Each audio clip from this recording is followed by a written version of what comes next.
Hello, welcome back to my channel education सब। और आज हम लोग पढ़ेंगे क्लास 7 का भूगोल यानी कि ज्योग्राफी। ठीक है, और इसका हम लोग जल तक कर लिए हैं और आज हम लोग करेंगे मानव पर्यावरण अनुनिक्रिया उष्णकटिबंधीय प्रदेश एवं उपोष्ण प्रदेश। तो देखिए यहाँ पे जो है आपको एक कहानी है जिसमें एक रेणुका होती है जो उसके चाचा से वार्तालाप करती है, क्योंकि उसके चाचा जो है बहुत समय बाद यानी कि लगभग 4 महीने बाद जो है घर आए थे। और वो क्या थे, एक वन्यजीव फोटोग्राफर थे और वो बहुत यात्रा करते थे। अब क्या था कि बहुत छोटी ही उम्र में जो है रेणुका वन्यजीव एवं उनके वनों के बारे में बहुत रुचि रखती थी। ठीक है, तो अब जो है उसके चाचा क्या करते हैं, उसको उन चीज़ों से संबंधित पुस्तकों से परिचय करवाते हैं और जो दूर के स्थल हैं, भूस्थल है और वहाँ रहने वाले लोगों की जो है उसको तस्वीर दिखाते हैं, जो उनको जो है क्या है कि हमेशा आकर्षित करती है। कहता है कि रेणुका को जो है ये वाला तस्वीर सब दिखाया जाता है जो विश्व के विभिन्न भागों में जो लोग रहते हैं उनकी है। कहते हैं क्या कि कुछ लोग जो है रेगिस्तान में रहते हैं, तो कुछ बर्फीले प्रदेश में रहते हैं, कुछ गर्म नम वर्षा वनों में भी रहते हैं, यानी रेगिस्तान में भी है, बर्फ वाले प्रदेश में भी है गर्म, और जहाँ पे वर्षा होती है वहाँ भी रहते हैं। कहते हैं कि वे हम मुझसे कितने अलग दिखते हैं, यानी कि हम लोगों से काफ़ी अलग होते हैं। अब रेणुका जो है वो ये सब बात बताती है। फिर देखे कहते हैं कि वे देखने में भले ही अलग हों, लेकिन भोजन, कपड़ा, मकान जैसी जीवन की अमूल आवश्यकता जो है वो हम लोगों का एक समान है, यानी कि कपड़ा, भोजन और मकान सभी को चाहिए होगा, ये चच्चा बताते हैं। फिर जो है उनके बच्चे भी जो है शायद रेणुका की तरह ही खेलते हैं, कभी झगड़ते हैं, समझौता भी कर लेते हैं, गाते हैं, नाचते हैं, घर का काम करते हैं और परिवार की मदद करते हैं। ठीक है, यानी कि वे प्रकृति के करीब रहते हैं, जीवन की शुरुआत में ही प्रकृति की देखभाल करना सीख जाते हैं। और वो करते क्या हैं, मछली पकड़ना, वनों से सामग्री एकत्र करना आदि सीख जाते हैं। अब बात करते हैं किसका, तो अमेजन नदी में जो है जीवन का। ठीक है, तो सबसे पहली बात है कि अमेजन बेसिन के बारे में जो हम बात करेंगे, तो अमेजन बेसिन में जीवन कैसा है, तो सबसे पहले हम देखेंगे कि है कहाँ। तो अमेजन बेसिन जो है आपको उष्णकटिबंधीय प्रदेश में कर्क रेखा और मकर रेखा के मध्य में स्थित है। कर्क और मकर से आप लोग भली भांति परिचित होंगे, लेकिन समझिएगा क्या कि मान लेते हैं कि ये आपका ना अर्थ हो गया, अर्थ हो गया, और ये ठीक से बीचों बीच जो है आपको 0 डिग्री, जिसको विषुवत या फिर विषुवतीय रेखा, मकर रेखा कहते, सॉरी विषुवतीय रेखा या भूमध्य रेखा कहते हैं, या इंग्लिश में इक्वेटर भी कहते हैं। तो ये आपके ठीक बीचों बीच से गुजरता है। इसके ठीक उत्तर में 23.5 डिग्री, ठीक है, ये वाला लाइन आपका कहलाता है कर्क रेखा। और ठीक 23.5 डिग्री दक्षिण में जो है ये आपको कहलाता है मकर रेखा। तो इन दोनों रेखाओं के बीच जो आपका 10-10 डिग्री का भाग है, यानी कि 10 डिग्री उत्तर और 10 डिग्री दक्षिण, ये मध्य भाग को हम लोग क्या कहते हैं, भूमध्य रेखीय प्रदेश कहते हैं।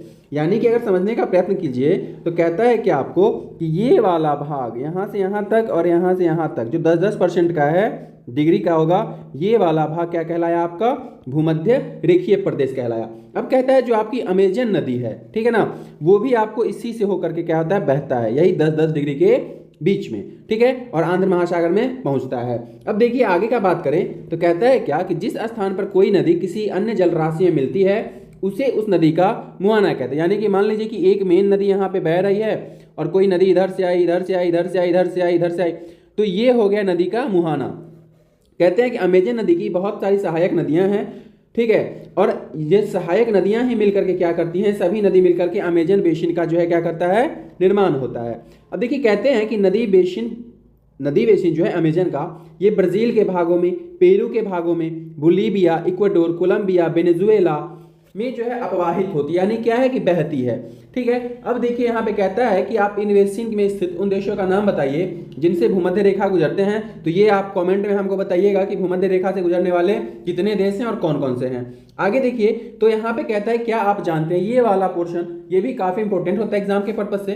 तो सबसे पहला क्या है कि स्पेन का जो था कुछ अन्वेषक था, खोज करता था, तो जब अमेजन नदी का जो है खोज किया तब वहां जो गया तो देखा कि सिर पर जो है सुरक्षा कवच जिसको हेडगियर कहते हैं एवं घास का स्कर्ट पहने कुछ जो है आदिवासी लोग जो वहां रह रहा होगा स्थानीय, वो लोग क्या किया, उस पर आक्रमण कर दिया। और जो आक्रमण किया ना, तो जो अन्वेषक थे स्पेन के, उनको क्या हुआ कि उनको प्राचीन रोमन साम्राज्य का जो है अमेजोन्स नामक जो महिलाएं योद्धाएं होती थी, उनका जो समूह होता था बड़ा आक्रामक होता था, और उसी समूह का जो है इनको याद आ गया, इसी के नाम पे जो है इसका नाम अमेजन बेसिन, अमेजन नदी पड़ा। आइए हम लोग बात करते हैं सहायक नदी का। तो क्या है, तो देखिए सहायक नदियां किसको कहते हैं, तो सहायक मतलब होता है जो दूसरे किसी की जो हम सहायता करेंगे तो सहायक नदी है। तो छोटी नदी जो होती है जब क्या होता है, कोई बड़ी नदी बहती है, मुख्य नदी उसमें मिल जाती है, तो छोटी नदी उसमें मिली और उसके साथ भाई तो क्या हुआ कि उस पानी जो मेन नदी है उसमें पानी का मात्रा दिया, उसका स्पीड बढ़ाया, तो किसी न किसी तरह सहायता किया,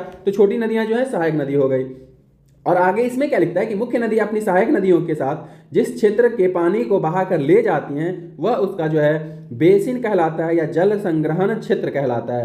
यानी कि देखिए ये सब जो हो गई आपकी क्या हो गई, अमेजन की जो हम बात करें तो सहायक नदियां हो गई। तो इसी को जो है इस क्षेत्र को क्या कहेंगे, बेसिन कहेंगे या जल संग्रहण क्षेत्र कहेंगे। कहता है अमेजन विश्व की सबसे बड़ी नदी है। सबसे इंपॉर्टेंट लाइन यहाँ पे क्या है कि आपको सबसे बड़ी नदी जो है अमेजन, ठीक है, ये आपकी विश्व की सबसे बड़ी है। अगर वहीं पे नील नदी की बात करेगा तो नील नदी जो है क्या लंबी नदी है और कहाँ की है ये भी कमेंट करके बताइए आप लोग। चलते हैं आगे। तो देखिए ये जो है आपको दक्षिण अमेरिका का नक्शा बना हुआ है और इसी में क्या है आपको अमेजन नदी है। ठीक है, अब आगे चलते हैं। देखिए तो हम लोग बात करते हैं किसका, तो जलवायु का। तो सीधा समझिए कि अमेजन बेसिन जो है क्या है कि भूमध्य रेखा के आसपास के क्षेत्र का फैला हुआ है। अभी पढ़े हैं कि अमेजन बेसिन जो है 10 डिग्री उत्तर से 10 डिग्री दक्षिण के मध्य में बहती है। अब यहाँ पे आगे क्या कहता है कि यहाँ का जो मौसम है, ठीक है, जलवायु है, ये क्या है, तो यहाँ पूरे वर्ष जो होता है क्या है, गर्म और नम जलवायु रहती है आपको। उसके अलावा अगर बात कीजिएगा तो क्या कहता है, क्या यहाँ पे देखिए कि यहाँ का मौसम जो है, ठीक है, यहाँ का मौसम क्या है, दिन और रात दोनों ही समय क्या है समान रूप से रहता है। कैसा, तो आपको गर्म एवं आर्द्र, यानी कि अगर पूरे वर्ष का मौसम देखिएगा यहाँ तो गर्म एवं नम जलवायु है। समझिएगा यहाँ पूरे वर्ष का बात किया, अगर दिन रात का बात कर रहा है तो गर्म और क्या है आपको आर्द्र है। अब देखिए यहाँ की जो अगर बात कीजिएगा शरीर में तो आपको चिपचिपाहट महसूस होगा। ठीक है, गर्मी है तो स्वाभाविक है पसीना आएगा, तो पसीना आएगा तो चिपचिप होगा ही। कहते हैं इस प्रदेश में लगभग जो है प्रतिदिन वर्षा होती है। ये इंपॉर्टेंट है एग्जाम के पर्पज से, आपका सीटेट हो एस्टेट हो जो भी हो। कहते हैं कि और ये वर्षा जो होती है क्या होती है, तो बिना किसी चेतावनी के होता है। अगर आप दिन का तापमान का बात कीजिएगा, अमेजन बेसिन में जो जलवायु है उसमें दिन के तापमान का तो काफी उच्च रहता है, यानी ज्यादा रहता है। और आर्द्रता भी जो है क्या होता है, काफी उच्च होता है, बहुत ज्यादा होता है। और वही रात के समय में तापमान जो है आपको कम होता है, यानी टेम्परेचर घटता है, लेकिन आर्द्रता क्या है आपको उच्च का उच्च ही रहता है। ये चीज क्लियर हो गई हमारी। अब आगे देखते हैं हम वर्षावन के बारे में। तो देखिए यहाँ पे कहता है वर्षावन, तो वर्षावन के बारे में क्या कहता है कि यहाँ अत्यधिक वर्षा के कारण, अभी पढ़े हैं ना क्या होता है कि वहाँ वर्षा होता ही है, तो ज्यादा वर्षा होता है इसलिए क्या है भूमि पर सघन वन उग जाते हैं। ठीक है, और इतने सघन हैं कि पत्तियां और शाखाओं से जो है छत बन जाता है, यानी इतना बड़ा बड़ा पत्ता हो रहा है कि छत बन गया। अब धूप नीचे कैसे जाएगा, तो वही बात कहता है कि सूर्य का प्रकाश धरातल तक नहीं पहुंचता है। अब जब प्रकाश ही नहीं जाएगा नीचे तो क्या होगा, भूमि आपको प्रकाश रहित रहेगा, यानी बिना प्रकाश के भूमि में रहेगा। और जैसे ही बिना प्रकाश के रहेगा तो क्या होगा, वहां पे नमी बना रहेगा, क्योंकि नमी सूखेगा ही नहीं। अब देखिए कहता है क्या, यहाँ वही वनस्पति पनपती है जो क्या है जिसको छाया में बढ़ने का क्षमता होता है। अब जब धूप आएगा नहीं, जो ठंडा में बढ़ेगा वही वनस्पति होगा। तो वही कहता है वर्षावन, अमेजन का जलवायु देख रहे हैं, वर्षावन देख रहे हैं अभी। अब देखिए कहता है कि यहाँ जो है परजीवी पौधे कौन से, तो अर्काइड और ब्रोमीलाइड जो है पैदा होते हैं। तो याद रखिएगा एग्जाम में अगर देता है कि अर्काइड और ब्रोमीलाइड जो है किस क्षेत्र के वर्षा वनों में या किस क्षेत्र में किस मौसम में बनते हैं, तो आपको याद रखना है अमेजन का बात करेंगे, वहां के वर्षा वनों की बात करेंगे। चूंकि वहां जो है धूप नीचे नहीं पहुंचता है, इसलिए क्या होता है वहां केवल वही वनस्पति पनपती है जो छाया में बढ़ने की क्षमता रखती है। या फिर अगर परजीवी पौधों की बात करें वहां पे तो आपको ऑर्किड और ब्रोमीलाइड मिलेगा। आगे देखिए तो कहते हैं क्या कि ब्रोमीलाइड का हम बात करेंगे तो कहता है कि ब्रोमीलाइड क्या है, तो एक विशेष प्रकार का पौधा है जो अपनी पत्तियों में जल को संचित रखता है। ठीक है, और मेढक जो है आपको इन जल के पॉकेट में अपना अंडा देते हैं या इन पॉकेट का उपयोग करते हैं उसमें अंडा देने के लिए। अब देखिए जो यहाँ पे कहा ना कि पत्तियों में जल को संचित रखता है, तो अगर कोई लोग अवतार मूवी देखे होंगे हॉलीवुड वाला जो है, तो उसमें आपको दिखाएगा क्या कि बड़ा बड़ा पत्ता रहता है, उसमें पानी रहता है और वो जो व्यक्ति होता है क्या करता है उसमें का पानी पीता है। तो उसी टाइप का यहाँ पे पत्ते की बात कर रहा है। अब देखिए कहते हैं क्या कि वर्षावन में प्राणी जात यानी कि जो जीव जंतु है उनकी बात करें तो इनकी भी प्रचुरता है। यहाँ क्या है, तो टुक्कन है, गुंजन पक्षी है, रंगीन पक्षी है, ठीक है, और मकाओ एवं भोजन के लिए बड़ी चोंच वाले विभिन्न प्रकार के पक्षी हैं जो भारत में पाए जाने वाले पक्षी से क्या होते हैं, अलग होते हैं, भिन्न होते हैं। ठीक है, अब देखिए यहाँ पे एक चीज समझने वाली क्या है कि आपको क्या कहा कि यहाँ जो है प्राणी जात की प्रचुरता है। क्या क्या मिलेगा, तो टुक्कन मिलेगा, गुंजन मिलेगा, रंगीन पक्षी मिलेगी, रंगीन पक्षी वाले जो है मकाओ मिलेंगे, एवं भोजन के लिए कैसा है, तो बड़ी चोंच वाले, ठीक है, बड़ी चोंच वाले पक्षी आपको मिलते हैं जो भारत में आपको नहीं मिलते हैं या उनसे बिल्कुल भी नहीं। देखिए टुक्कन का जो है यहाँ पे आपको फोटो दे रखा है। अब देखिए अगर हम बात करें यहाँ पे प्राणियों में तो कहता है बंदर, स्लॉथ, चींटी खाने वाले टैपीर। ठीक है, ये देखिए आपको टैपीर का फोटो मिल जाएगा यहाँ पे। ठीक है, यही है टैपीर, तो टैपीर भी पाए जाते हैं। अगर हम और की बात करें तो सांप, सरीसृप की विभिन्न प्रजातियां आपको इन वन में मिल जाएगी। अब देखिए, और अगर हम प्राणी जात की बात करें तो मगर है, सांप है, अजगर है और एनाकोंडा, इसके साथ बोआ, कुछ प्रजातियां हैं। कीड़े मकोड़ों की भी बात करेंगे अगर हम लोग, तो आपको इस बेसिन में निवास करते हैं, बहुत खतरनाक। अगर हम पिरान्या मत्स्य की बात करें, ठीक है, तो ये मांस खाती हैं। आप लोग हॉलीवुड के मूवी देखे होंगे अगर, तो उसमें आपको दिखाएगा एक दो ऐसा इमेजिनेशन है कि जो हाँ ऐसा होता था, तो हम तो देखे हुए, आप लोग भी सर्च कीजिएगा तो मिल जाएगा। तो ये पिरान्या मत्स्य जो है क्या है, मांस खाती हैं, ठीक है। उसी के साथ मछलियों की बहुत सी प्रजाति भी आपको अमेजन नदी में मिल जाएगी। इस प्रकार अगर देखिएगा तो इतना सारा विभिन्नता है, इसी को हम क्या कहते हैं, विविधता कहते हैं। तो अमेजन बेसिन जो है, ठीक है, अमेजन जो है असाधारण रूप से समृद्ध है, किसके लिए, तो जीवों की विविधता के लिए, ठीक है। अब चलते हैं आगे, तो आप लोग समझ गए हैं। अब वर्षा वन के निवासी की बात करें तो वर्षा वन के निवासी क्या करते हैं, कैसे हैं, तो कहते हैं कि यहाँ के लोग जो है क्या करते हैं, छोटे क्षेत्र में वन के वृक्षों को काट कर हटा देते हैं और भोजन के लिए जो है फसल उगाते हैं। तो वो क्या हम लोग पढ़े हैं ना, कर्तन दहन कृषि, जो फसल को काट के जलाते हैं, तो उसी का बात कर रहा है। पुरुष जो है यहाँ पे शिकार करने नदी में मछली पकड़ता है, ठीक है, और जो महिलाएं होती हैं वो फसलों का ध्यान रखती हैं। तो अमेजन वर्षा वन के जो निवासी हैं उसमें पुरुष क्या करते हैं, तो पुरुष करते हैं शिकार, नदी में पकड़ते हैं मछली। महिला क्या करती है, तो महिला करती है फसल का रखती है ध्यान।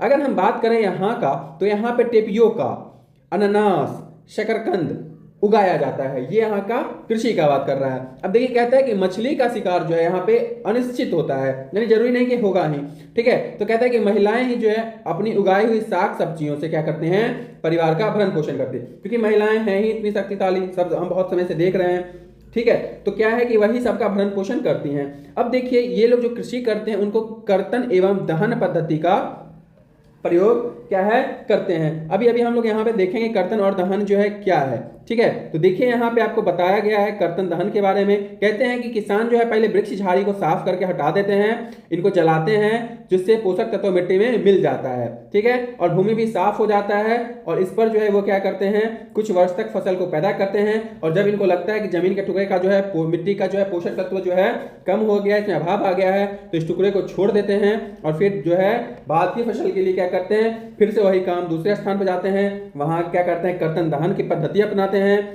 ठीक है। और उसके बाद फिर से वहां पे क्या करते हैं, कृषि करते हैं। तब तक जो है उतने साल के बाद, फिर 3-4 साल में, तब तक जो पहला वाला जगह है वो भी क्या होता है, फिर से आपको उपयोग लायक बन जाता है, पुनः उसका मिट्टी जो उपजाऊ हो जाता है, क्योंकि पड़ती पड़ेगा तो जंगल घास सब निकलता है, ठीक है ना। तो इस तरह की बात है। अब देखिए, इसके आगे हम लोग टेपियोका वगैरह कर लिए थे। कहता है क्या कि इनका जो है मुख्य आहार, यानी वर्षा वन के जो निवासी हैं, मुख्य आहार इनका मिनियोक है, जिसे हम क्या कहते हैं, तो कशावा भी कहते हैं, याद रखेंगे।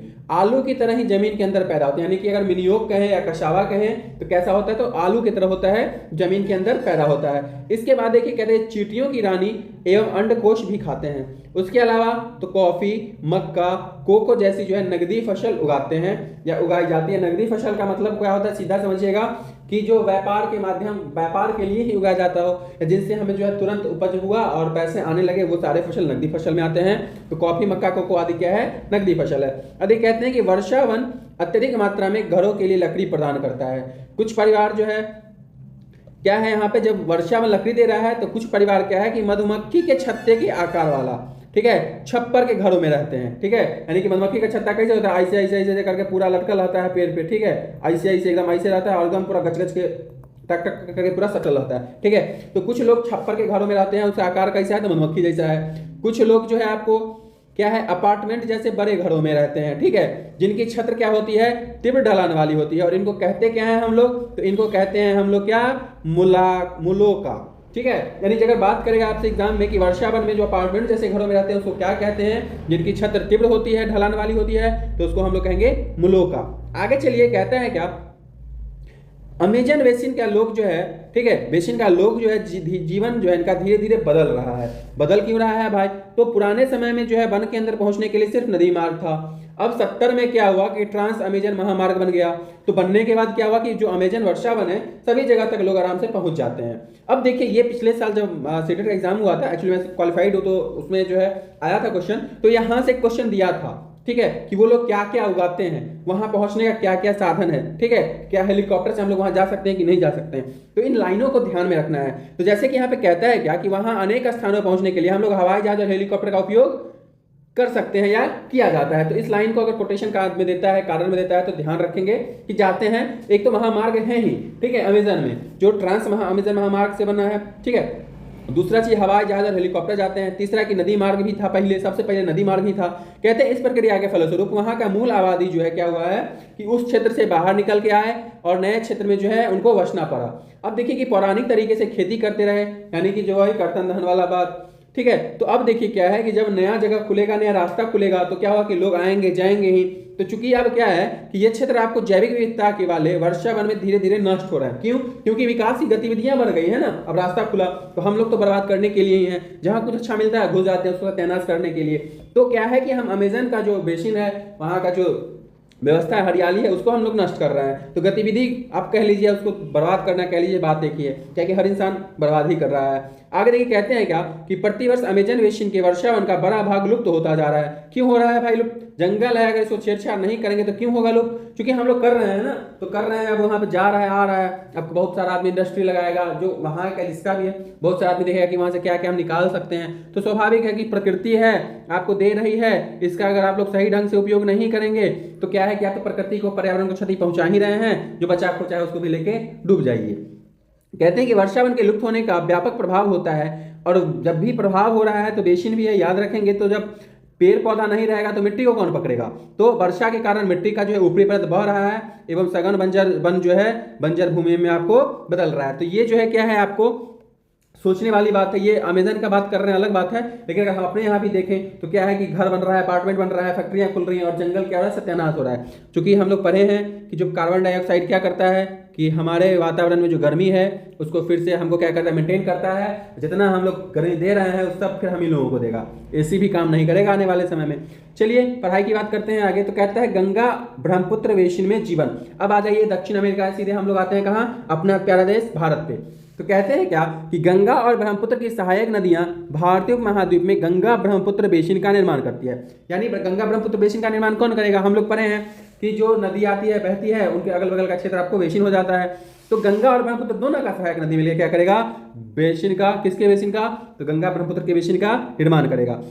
अब जैसे अगर ध्यान होगा कि हम भूमध्य रेखा के 10 डिग्री उत्तर और 10 डिग्री दक्षिण के बीच के क्षेत्र को क्या कहे थे?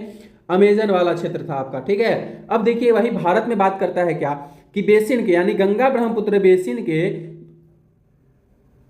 उपोष्ण में 10 डिग्री उत्तर से 30 डिग्री, यानी कि सीधा समझिए 10 डिग्री से शुरू हो जाइए और 30 डिग्री उत्तर के अक्षांश के मध्य में स्थित है गंगा ब्रह्मपुत्र बेसिन। तो ये भी एग्जाम के पर्पज से काफी अच्छा है, ध्यान में रखेंगे 10 से 30 डिग्री उत्तर। क्योंकि हम लोग है उत्तरी गोलार्ध में सर, उतरे उतरे है, इसलिए ऐसे अक्षांश में जाएंगे उतरे उतरे।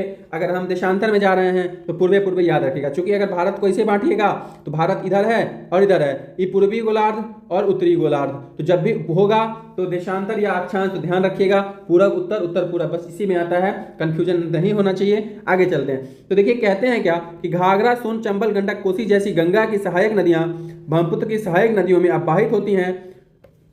कहते हैं क्या कि गंगा एवं ब्रह्मपुत्र के मैदान पर्वत एवं हिमालय की गिरिपथ तथा सुंदरबन डेल्टा। देखिए यहाँ पे बहुत अच्छा चीज है कि गंगा एवं ब्रह्मपुत्र के मैदान में पर्वत एवं हिमालय के गिरिपथ और सुंदरबन डेल्टा। देखिए ब्रह्मपुत्र नदी का दे रहा है, सनसेट का टाइम है, क्या मस्त लग रहा है। आगे चलिए।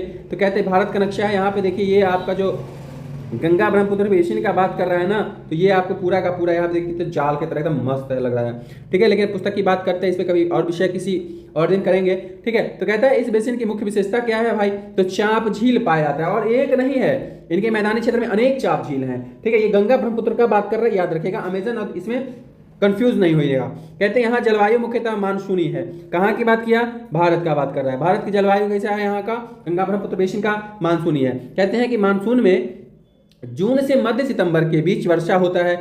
ग्रीष्म ऋतु में एवं शीत ऋतु में, मतलब ग्रीष्म में गर्मी और शीत में ठंड होती है।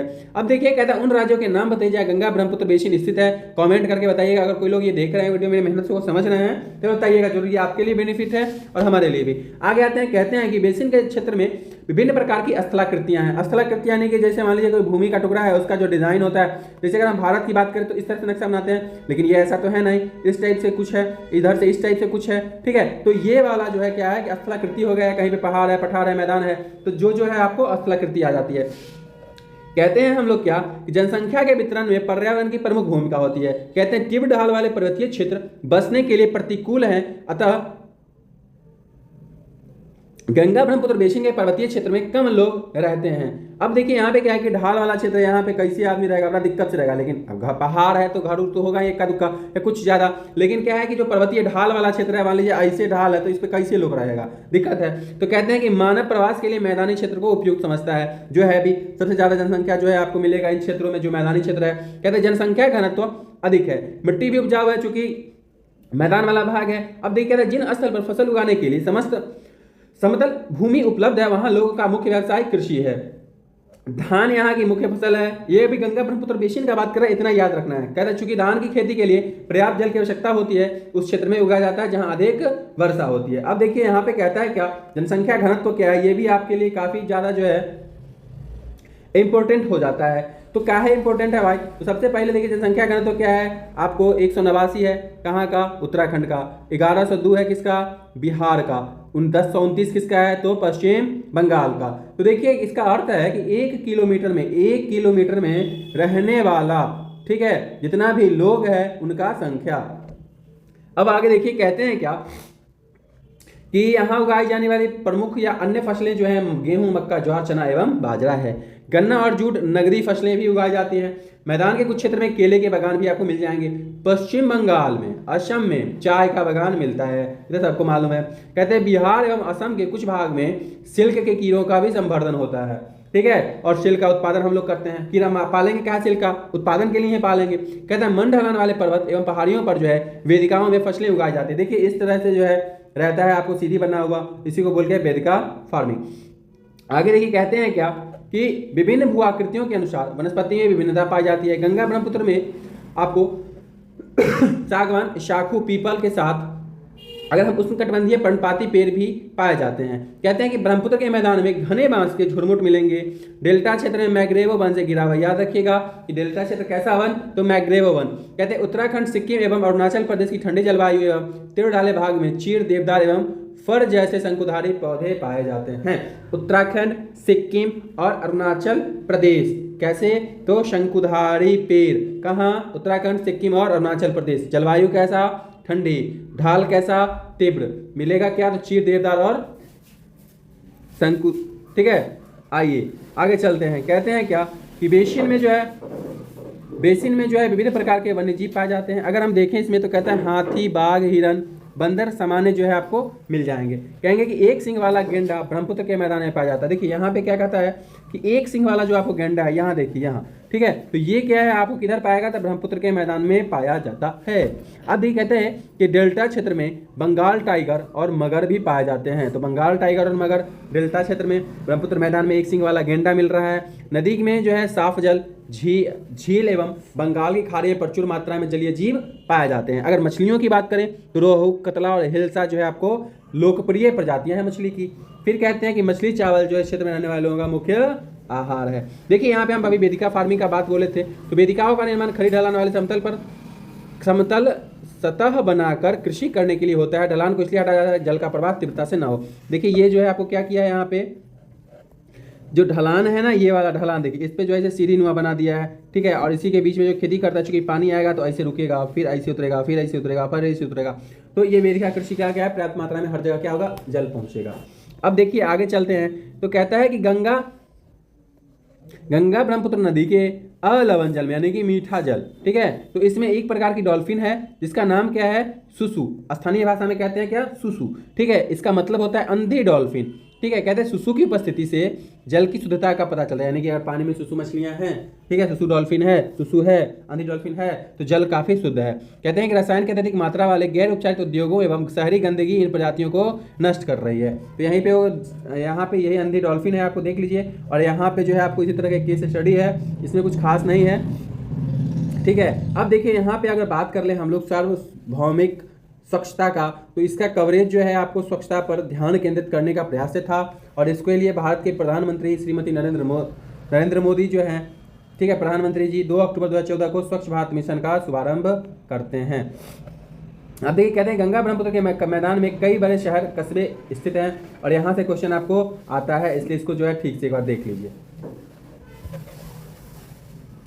तो इलाहाबाद, कानपुर, वाराणसी, लखनऊ, पटना एवं कोलकाता जैसा 10 लाख, कितना, तो 10 लाख से अधिक आबादी वाला शहर गंगा नदी के तट पर स्थित है। अगर देख कहता है कि शहरों तथा यहाँ स्थित उद्योगों का गंदा पानी बहकर नदी में जाता है, जिससे नदी का जल जो है क्या होता है, प्रदूषित होता है। ये कहता है कि बेसिन में यातायात का सुविकसित तंत्र उपस्थित है। कहते हैं गंगा ब्रह्मपुत्र बेसिन में यातायात के 4 मार्ग सुविकसित हैं। मैदानी इलाकों के लोग सड़क मार्ग एवं रेल मार्ग द्वारा एक स्थान से दूसरे स्थान तक जाता है, लेकिन तटीय क्षेत्र में जो है जल मार्ग यातायात का भी प्रभावशाली माध्यम है। और कोलकाता में देखिए तो कहता है हुगली नदी पर, कोलकाता जो है हुगली नदी पर स्थित एक महत्वपूर्ण पत्तन है। याद रखेंगे कोलकाता हुगली नदी इंपॉर्टेंट पत्तन है। मैदानी क्षेत्र में कई बड़े हवाई पत्तन भी स्थित हैं। कहता है कि इस बेसिन में, गंगा ब्रह्मपुत्र बेसिन का जो एक महत्वपूर्ण काम है वो क्या है, तो कहता है कि आगरा में यमुना के किनारे स्थित ताजमहल पर्यटन इस बेसिन का एक महत्वपूर्ण क्रिया है। अब देखिए कहता है कि आगरा में यमुना के किनारे स्थित ताजमहल, इलाहाबाद में गंगा और यमुना नदी का संगम, उत्तर प्रदेश एवं बिहार में बौद्ध स्तूप, लखनऊ का इमामबाड़ा, असम का काजीरंगा एवं मानस प्राणी अभयवन तथा अरुणाचल प्रदेश की विशिष्ट जनजातीय संस्कृति, कई दर्शनीय स्थल आपको यहाँ पे मिल जाएंगे। कहता है गंगा नदी के संरक्षण के लिए जो है क्या था, तो नमामि गंगे का कार्यक्रम जो है आपको शुरू किया गया था। नमामि गंगे, गंगा के संरक्षण के लिए। और एक इंपॉर्टेंट ये कि कब जो है आपको स्वच्छ भारत मिशन आया, 2 अक्टूबर 2014 को, ठीक है ना। इसके बाद जो है ये आपका अध्याय समाप्त होता है। उम्मीद है और आशा है कि आप लोगों को ये चैप्टर बहुत अच्छा लगा होगा। तो चैनल को लाइक, सब्सक्राइब और शेयर जरूर कर दें। धन्यवाद।